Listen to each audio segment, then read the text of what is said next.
journée, que le Seigneur vous bénisse. Et nous sommes ce soir pour une autre étape de Gestemane. Nous voudrions dire merci au Seigneur pour la vie d'une servante de Dieu. Elle nous rend visite, elle n'est pas d'ici. Elle vient d'arriver pour la première fois en Côte d'Ivoire. Et le Seigneur a permis que nous puissions être avec elle pour partager un moment de sa vie, de son ministère, de ce temps qui cadre avec la rubrique Gestemane. Et la servante de Dieu s'appelle Valérie Thierry Pompuy. Voilà. Elle est antillo-guyanaise et martiniquaise. Elle me disait en aparté qu'elle est aussi africaine. Voilà. Donc elle a un brassage de culture qui foisonne en elle. Et ce soir, nous avons le plaisir extrême de partager avec elle et de faire en sorte que vous soyez enrichis par tout ce temps qu'elle a pu traverser, ce temps de douleur, ce temps de souffrance qu'elle a pu traverser. Et que nous souhaitons que ça puisse véritablement être une bénédiction pour chacun. Que Dieu vous bénisse. Bonjour à tous. Donc je suis Chérie Pompuy Valérie. Je suis née en octobre 77 en Martinique. Je suis la deuxième d'une famille de 5 enfants. Et actuellement, je vis en France où j'exerce le métier de greffier dans une juridiction prud'homale. Donc, je me trouve ici en Côte d'Ivoire où j'ai le sentiment, même le ressenti physique, de recouvrer une partie de moi-même. Une partie de moi-même, puisque on n'est pas sans savoir qu'aux Antilles, on a des populations qui sont des populations issues de l'esclavage, de la colonisation. Donc je fais partie de ce peuple métissé qui est un peu perdu sur la planète entre son aspect européen, son aspect caribéen et son aspect africain. Il est très difficile pour nous en général de retourner à cette source qu'est l'Afrique. Et le Seigneur m'a encouragé, m'a même imposé de venir ici, me disant que la richesse se trouvait en Afrique. C'est ce qui fait que je suis là aujourd'hui. Donc je suis ici pour faire la promotion du premier album, Trésor, qui est une œuvre que le Seigneur m'a confiée pour introduire son peuple dans l'adoration et la louange. Ce ministère au niveau du chant, je l'exerce depuis je ne sais plus combien de temps. Certainement depuis 1998, où là j'avais commencé en tant que choriste. Et ensuite j'ai évolué en étant chanteur de louange, en culte dimanche. Tout enfant de Dieu, mais surtout quand on est appelé à promouvoir quelque chose pour notre Seigneur, on doit passer par une école de maturation, une école pour grandir, une école qui permet à notre témoignage, à nos vies, d'avoir un poids et de pouvoir partager des expériences avec les autres qui en ont besoin. Ça fait que effectivement dans ma vie, ça n'a pas été une ligne droite. J'avais une amie, je me rappelle, on était en seconde, j'avais une amie qui était chrétienne. Et elle me parlait de cette Bible, de Dieu. Donc c'est en voulant démontrer que Dieu n'existe pas, que lui m'a montré qu'il existait. En se manifestant lui-même, qu'il existait, qu'il était vrai, réel, et qu'il me remplissait de son esprit.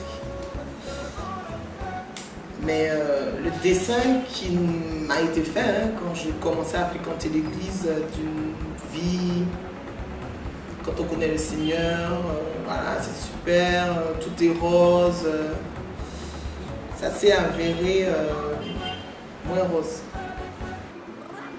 Donc c'est ainsi que, cheminant, je me suis mariée à l'église. Ce mariage commencera bien, mais c'est vrai que beaucoup de difficultés ont suivi. Sont issus 4 enfants de ce mariage. Mais au bout de 6 ans, beaucoup de difficultés relationnelles, de couple. C'est-à-dire que la relation de couple idéalisée en tout cas que moi j'avais, je ne la trouvais pas dans ce mariage.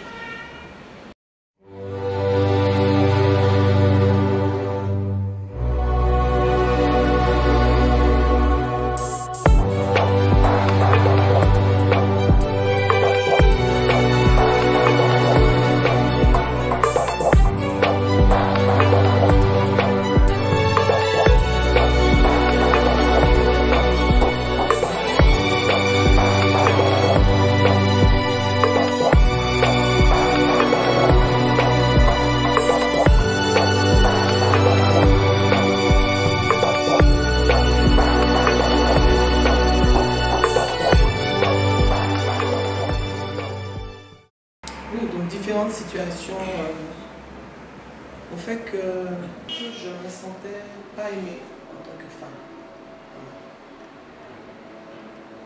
Et ces situations ont créé un déséquilibre émotionnel où l'amour s'est transformé en haine. C'est-à-dire que les prières que je pouvais formaliser à ce moment-là, c'était celle de demander la mort. Parce que d'après l'Écriture, l'homme et la femme sont liés jusqu'à la mort. Et donc je faisais cette prière demandant à Dieu de m'ôter la vie. S'il fallait que l'un d'entre nous meure, que ce soit moi. Comme ça au moins l'autre. Et donc malgré des efforts peut-être bilatéraux, c'est-à-dire que nous deux, peut-être qu'on a fait des efforts, ça s'est terminé par un divorce qui a complètement chamboulé ma vie sur le plan émotionnel, personnel, psychologique et social. Donc c'est à ce moment-là que je rencontre d'ailleurs le pasteur Adé Landry, qui va être un soutien. Parce qu'à ce moment-là, c'est vrai que j'ai vraiment ressenti l'abandon de mon église locale qui est venue rajouter une peine supplémentaire à celle que je vivais.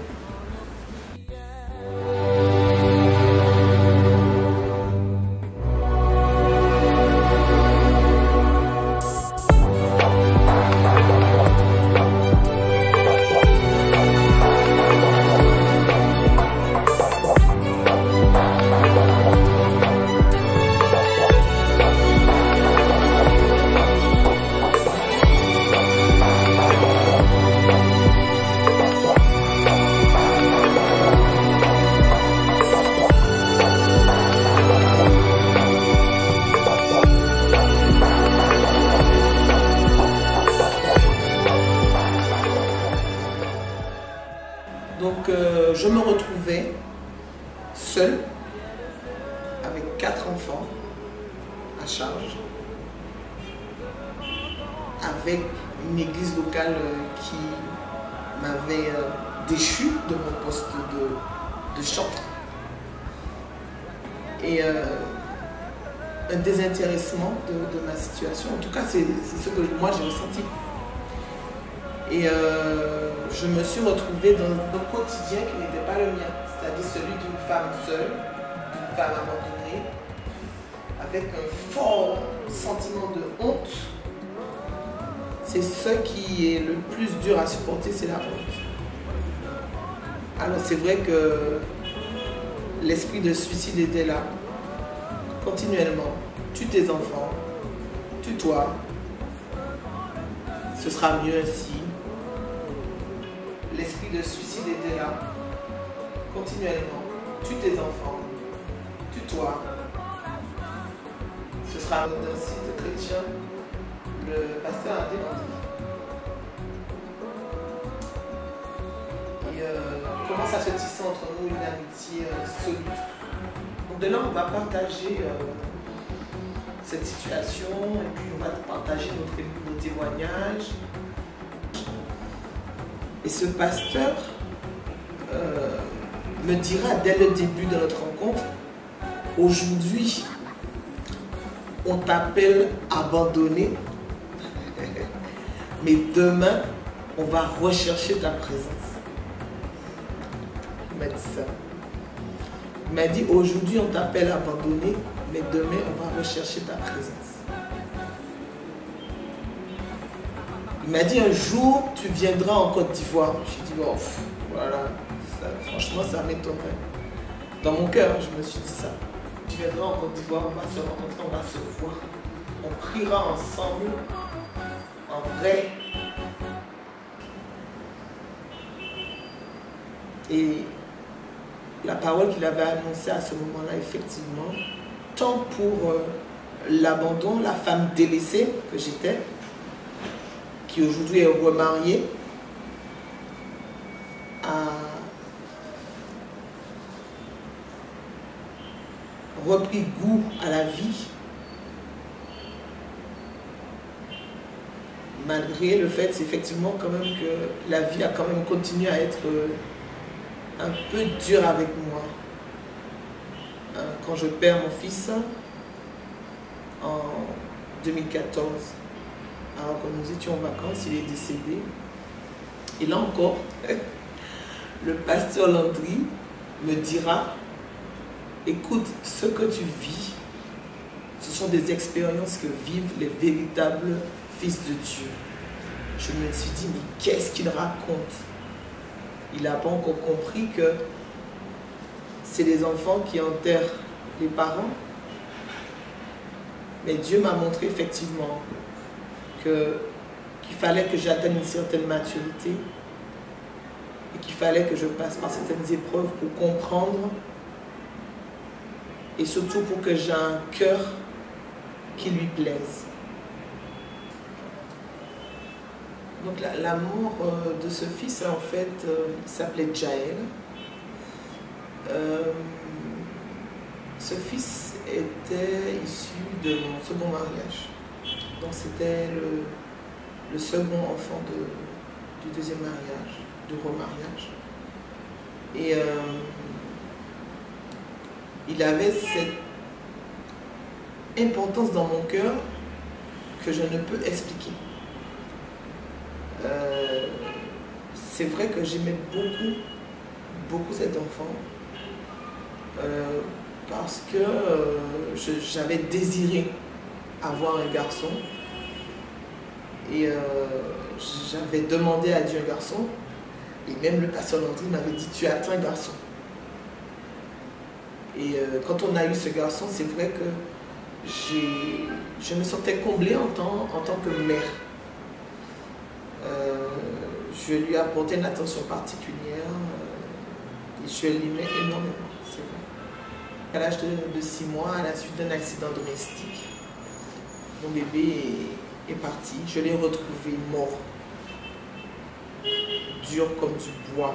Je reprends les termes que j'ai dit quand j'ai appelé les pompiers ce jour-là. Je ne savais pas que quand on mourait, on devenait dur. Et je l'ai trouvé tout dur. Et là, j'ai vraiment senti que j'allais perdre la tête. Là, c'est un fragile équilibre pour ne pas partir dans la folie. Je me dis, mais Seigneur, mais vraiment, pourquoi tu t'acharnes sur moi comme ça? En plus, tu me prends mon chouchou, celui que que j'aime le plus, en fait. J'ai beaucoup ri. Et la douleur que j'ai pu ressentir, je la souhaite à personne. Je la souhaite à personne. C'est une douleur qui m'empêchait même de respirer le soir de sa mort. Je n'arrivais pas à respirer. Je sentais que moi aussi j'allais partir.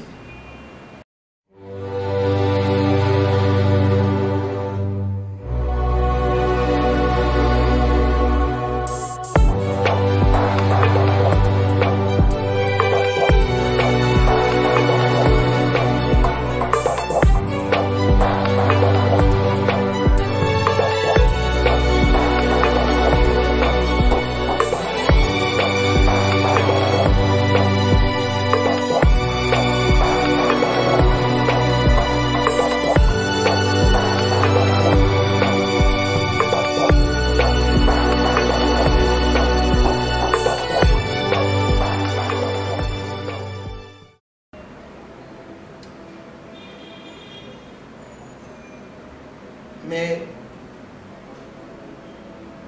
le Seigneur a toujours été là. Je lui ai posé la question, pourquoi j'ai pas eu de réponse. Des fois, je me dis, j'ai pas eu le réflexe de prier pour qu'il ressuscite. J'ai pas eu ce réflexe-là.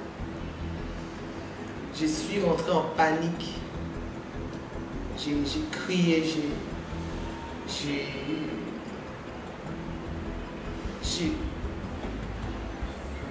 je ne me suis pas rappelé que j'avais ce pouvoir, cette autorité aussi pour prier, pour ramener à la vie. Pour moi, c'était la fatalité de la mort qui s'imposait à moi. Et mais le Seigneur m'a réconforté très rapidement.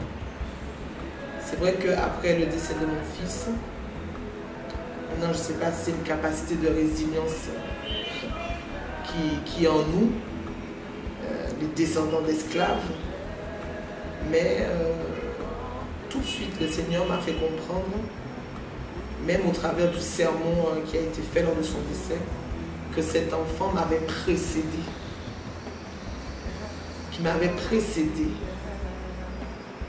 auprès du Père et que je n'avais pas pleuré. Cette parole m'a consolé instantanément. Et jusqu'à présent, certains s'inquiétaient de mon équilibre psychologique d'être rétabli aussi rapidement. Est-ce que je ferai semblant? Est-ce que c'est normal de ne pas avoir de peine après la mort de son enfant, etc. Mais Dieu m'a restauré de suite. Il m'a aussi fait comprendre que personne dans mon cœur ne doit avoir la place qui lui est due. Oui, donc toutes ces situations difficiles, notamment le décès de mon fils, ont concouru à faire grandir ma foi, m'ont stimulé à chercher, à transformer l'épreuve et à chaque fois à me rappeler que j'étais en formation. Et par exemple, tout de suite après, quand mon fils est décédé, je réussis le concours de greffier, je rentre à l'École nationale des greffes pour ma formation. Je ne dis pas que c'était facile, mais je dis qu'à chaque fois, le Père me rappelle que je suis à l'école de la foi et qu'il est le consommateur de la foi et que je dois toujours chercher à grandir et à transformer les épreuves pour devenir quelqu'un de mature, avoir un cœur qui lui plaît. Donc moi, je veux encourager quelqu'un, que ce soit un homme, une femme, qui passe par des difficultés, notamment la mort d'un proche, d'un ami, d'un enfant. Je veux encourager quelqu'un à choisir la vie. Au-delà de la mort, à choisir la vie. Et à croire que la vie continue, même qu'on est seul, la vie continue. Et qu'il y a encore des choses à vivre sur la terre.